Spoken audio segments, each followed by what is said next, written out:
Good morning. Good morning. Another Tuesday morning. Welcome to Tech Tuesday. Michael and Israel here from Bucks Island. Um, well, I see one comment. Sorry, guys, we had some technical issues last week. We're gonna try and hope for the best this week. But we're not off to a great start. But I'm gonna grab a comment. But go ahead, guys, and drop a question in if you've got a question, and we will do the best we can. Or I should say, he'll do the best he can to answer the question.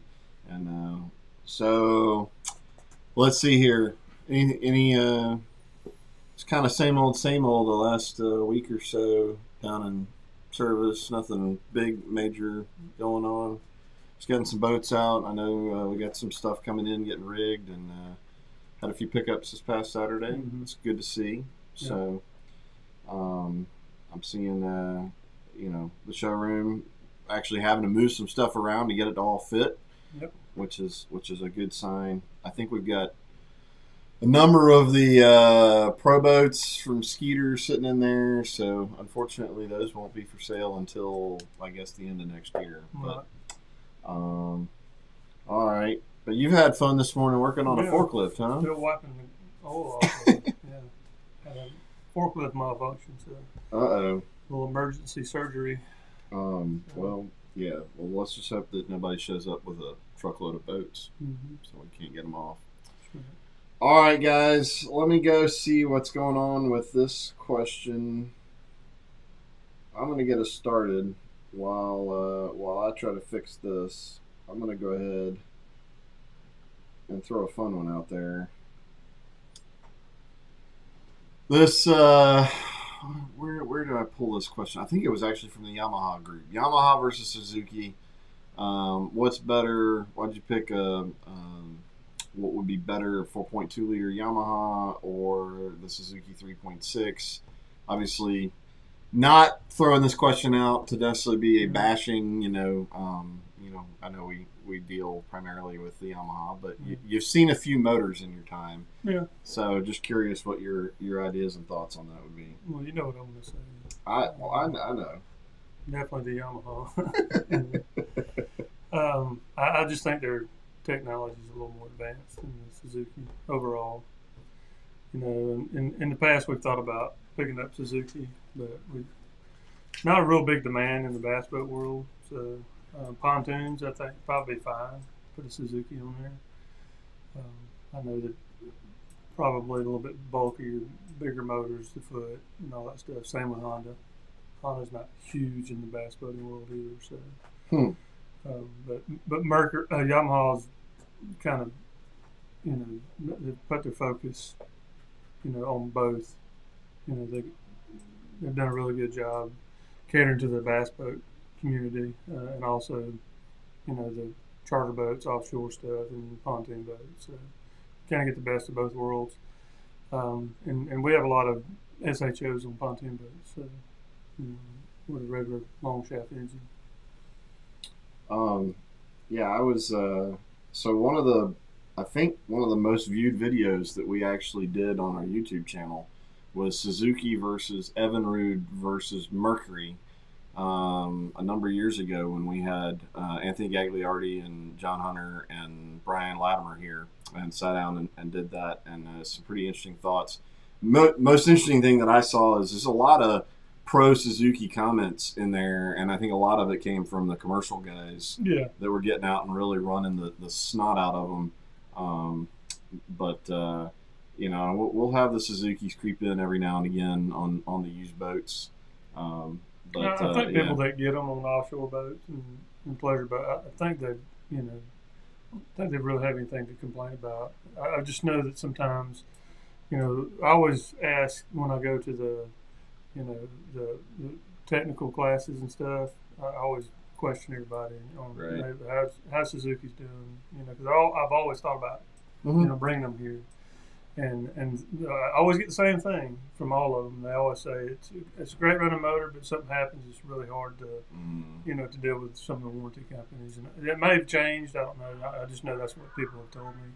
So I've kind of shied away from that because I have to deal directly with warranty companies, in service. So I hadn't been real, you know. You don't want to work harder than you have to. Well, I hadn't gone out of my way to try to get them. You know, they've come here to try to get us to pick them up, and I've just kind of held off. Well, for now, kind of thing. So I threw that out there. Obviously, I know we are a Yamaha dealer and a Mercury dealer, and not a Suzuki dealer. So we're probably a lot of folks not going to be shocked that we're going to be fairly pro Yamaha, but. Like I tell a lot of customers that come in, it doesn't do us any good to bash any one thing because we sell a load of used boats, and if I'm over here dog cussing motor, but then I get one in on a used boat, how am I supposed to communicate that it's worth buying to a used boat buyer? So take that for what it's worth, but yeah. And I think that goes to a bigger picture question of the support that you can get. If you love the dealer that's right down the street from you and they carry Suzukis, and again, depending on, like Iz said, if you're a bass boat guy, definitely not that prevalent, but maybe worth considering. Yeah. So same, but I know you'd pick a Yamaha any day. Yeah. So. All right, let's throw another one up there. And this one, if you're throwing comments in, I don't know what the heck is going in, but I pulled this out of the comments right now. So 21 ZXR 21 with a 250 show, is there a way to set the max up position of the tilt? And went all the way up to remove, install motor support. The steering hose runs in the top of the hydraulic jack plate. I think he's wanting to know if you can if it's got a limiter on it, and the 2021s do not have limiters on them. The new ones, the 2022s, supposedly have limiters on them. I've yet to figure out how to set them yet, because it's kind of new. So, but I know I know if you have a gauge, a 6Y9 gauge, you can do it through the gauge. I haven't found a way around that yet, and we still got to get the newest update on the software. So the new ones, the 2022s, should have a way to do it eventually. It's already there. It's just a matter of getting in there and playing with it. But the 2021s do not have a limiter. So my suggestion is to raise that jack plate up a couple of inches if it's hydraulic, and then you usually don't have to worry about it. Yeah. Okay. All right. And it's not going to hurt I wouldn't have the jack plate all the way up, but 2, 3, 4 inches, not going to hurt anything. All right. So I prefer it that way myself. That way your rigging tube's not getting kinked up either. Okay, gotcha. All right, now here's one we don't necessarily deal with a whole lot. The cancer. Yeah. So looking for a go-to outboard engine flush. This was flushed after every use. I'm assuming this was in the the Yamaha group. I'm assuming this is probably a saltwater environment boat. Yeah, I mean, there's supposedly some stuff you can run in there that helps, but what a lot of people don't realize is if you're in salt water and you flush with cold water, then it's not going to get very much of that stuff out. Now, if you can get a really long 100-foot hose and it's at your house and you can sit out in the sun and you can flush it out with, if that water gets hot in that hose, you can flush it with that. You ever grab the hose and felt the water and been out sitting in 100-degree sun, it stays warm for quite a little bit. So if you can flush your engine out with some hot water, it'll do really well.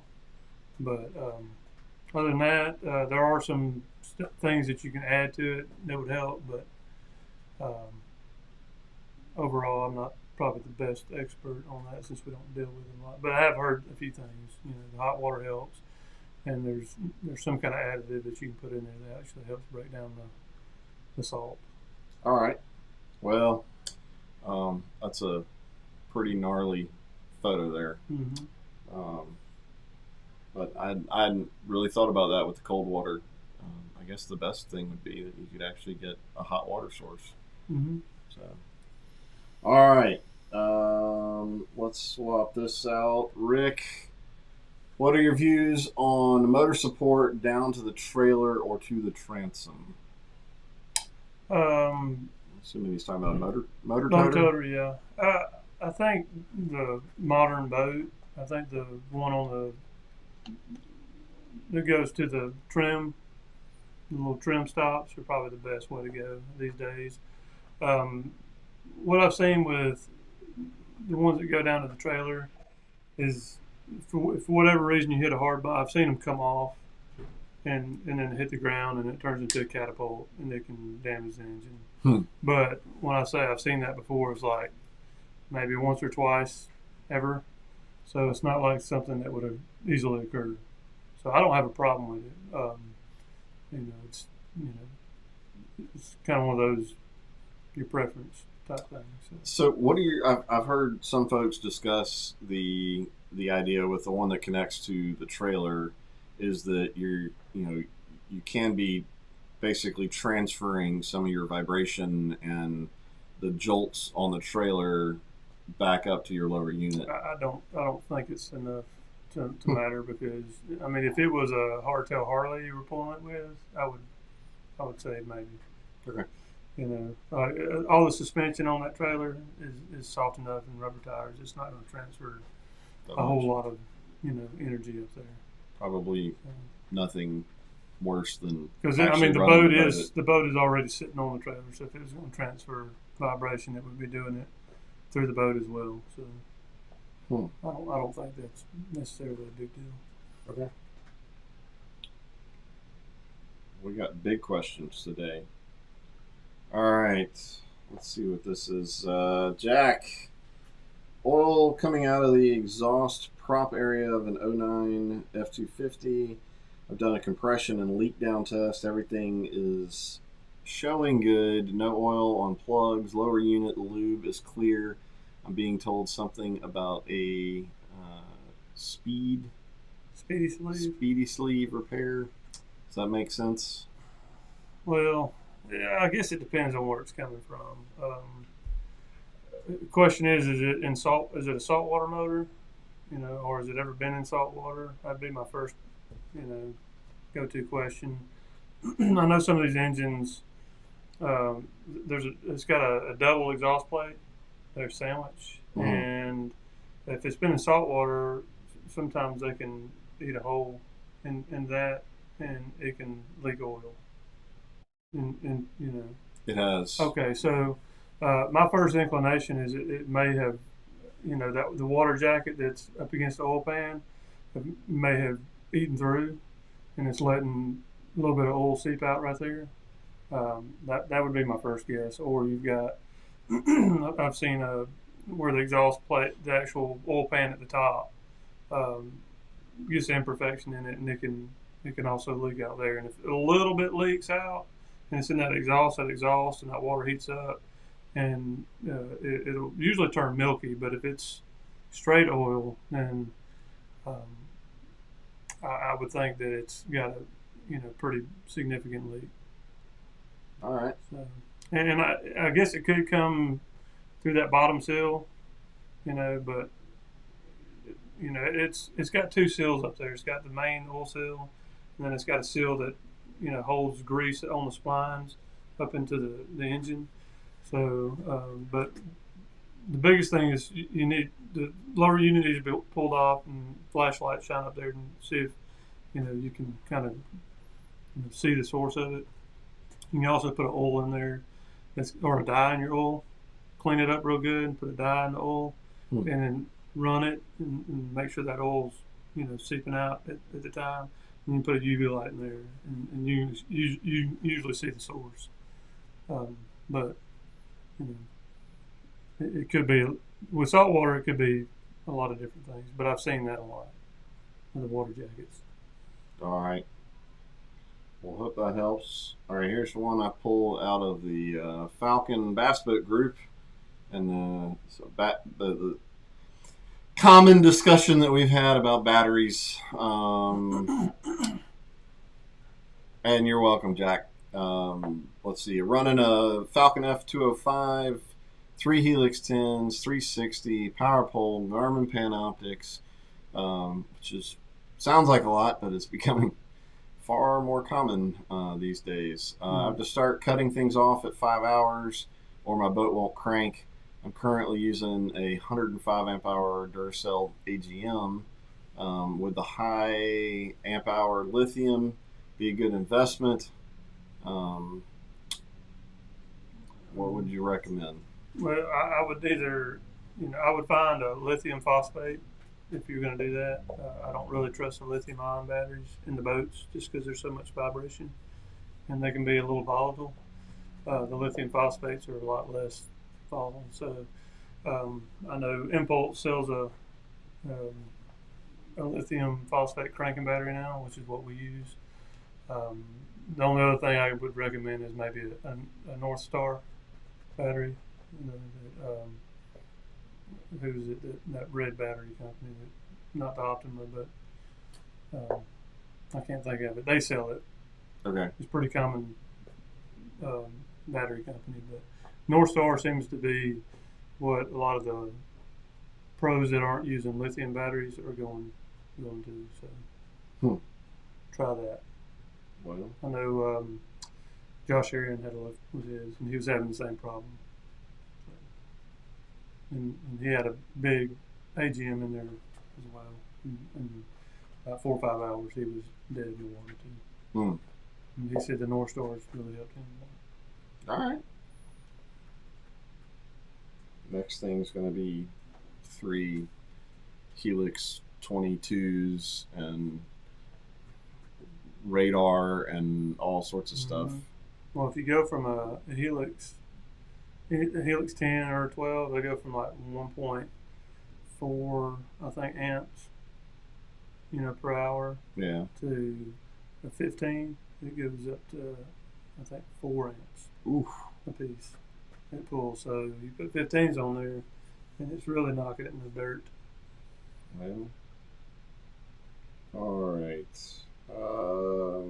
And if you guys don't get another one in, then we'll call this the last one. Appropriate to the changing seasons. Almost time to winterize. I've watched multiple videos about winterizing, different opinions and ways. I've seen oil change, lower unit, fogging. What else for 4-stroke Yamaha? Well, depending on your preference, and fuel.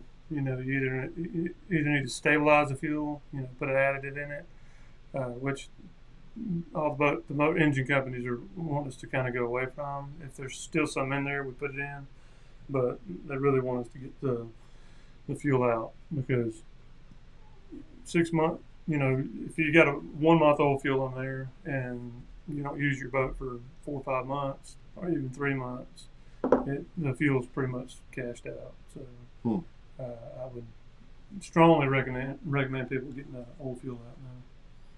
All right. Even if it's new fuel. If it's going to sit there for 4 months, take it out before you store it. Because when you take it out after you store it, it smells really, really bad. So use it all up. Go out one more time, and burn as much of it out as you can without getting stranded. And then maybe put a little stabilizer in that fuel so it's not stagnating. Okay. And then when you go to de-winterize it, put some fresh stuff in there. All right. And I recommend really change it. I change the foot. I would at least check the foot oil, which we do when we winterize them. But I would recommend doing all your oil changes at the beginning of the season, just because it'd be fresh. Yeah, that makes sense. Yeah. We do both, but if it were mine, I would do it at the beginning of the season. Or I guess if you're or right before the beginning of the season. Really, really want to, both maybe. Both, yeah. But yeah, doesn't seem like so. When you're talking about checking the lower, you're checking to make sure there's no water in there that's gonna freeze, right? Yes, yeah, because it will freeze and bust the side of the lower unit out. So. And that's not cheap. All right. Well, we got another question here. 21 250 show had trim unit replaced for leaking down. New one has now started doing it again, although slow. Anything to try and stop it? Yeah, they actually have a new check valve out now, and that will fix it. But the only bad part is like everything else on back order. So we ordered a bunch at the beginning of the summer, and we finally got like 12 of them, which only does 6 engines. Hmm. You know, because you got 2 of them, they want to replace both of them. But they're no longer replacing the trims. You know, now they're replacing these check valves because that's supposed to fix them. Do they do that as a recall, or is it just hard when to it get, breaks? unless it's going to kill you. Yamaha usually doesn't do a recall. Gotcha. They call it a service bulletin. Gotcha. Know, so they're letting us know there's a new product that'll fix the issue, and if there's an issue, then you need to order this part, and this is how we want you to fix it. So, but if it's something that might, you know, cause some bodily harm or hurt somebody, then they would do a recall on it. All right. In this case, it's just annoying. You have to trim it up, and then you lose speed, and you have to trim it up, and you lose speed. Or in some cases, it's slow enough to where it only does it if you tilt the motor up and you look back there when you're fishing, and it's tilted back down. So. All right. Well, guys, thanks for hanging out with us, and thanks for the questions. Hopefully, this has been helpful to some of you. And I guess we'll go get back to work. You got a forklift to clean up. Yeah. Yeah, we gotta have that thing running so we can get the boats off the trailers. Sure. But guys, as always, we appreciate it. Have a great week. Enjoy, if you're here in the southeast, enjoy some of this transition weather. Mm-hmm. If we can get rid of a little bit of rain, that might be kind of nice. But all right, well, we will talk to you all again next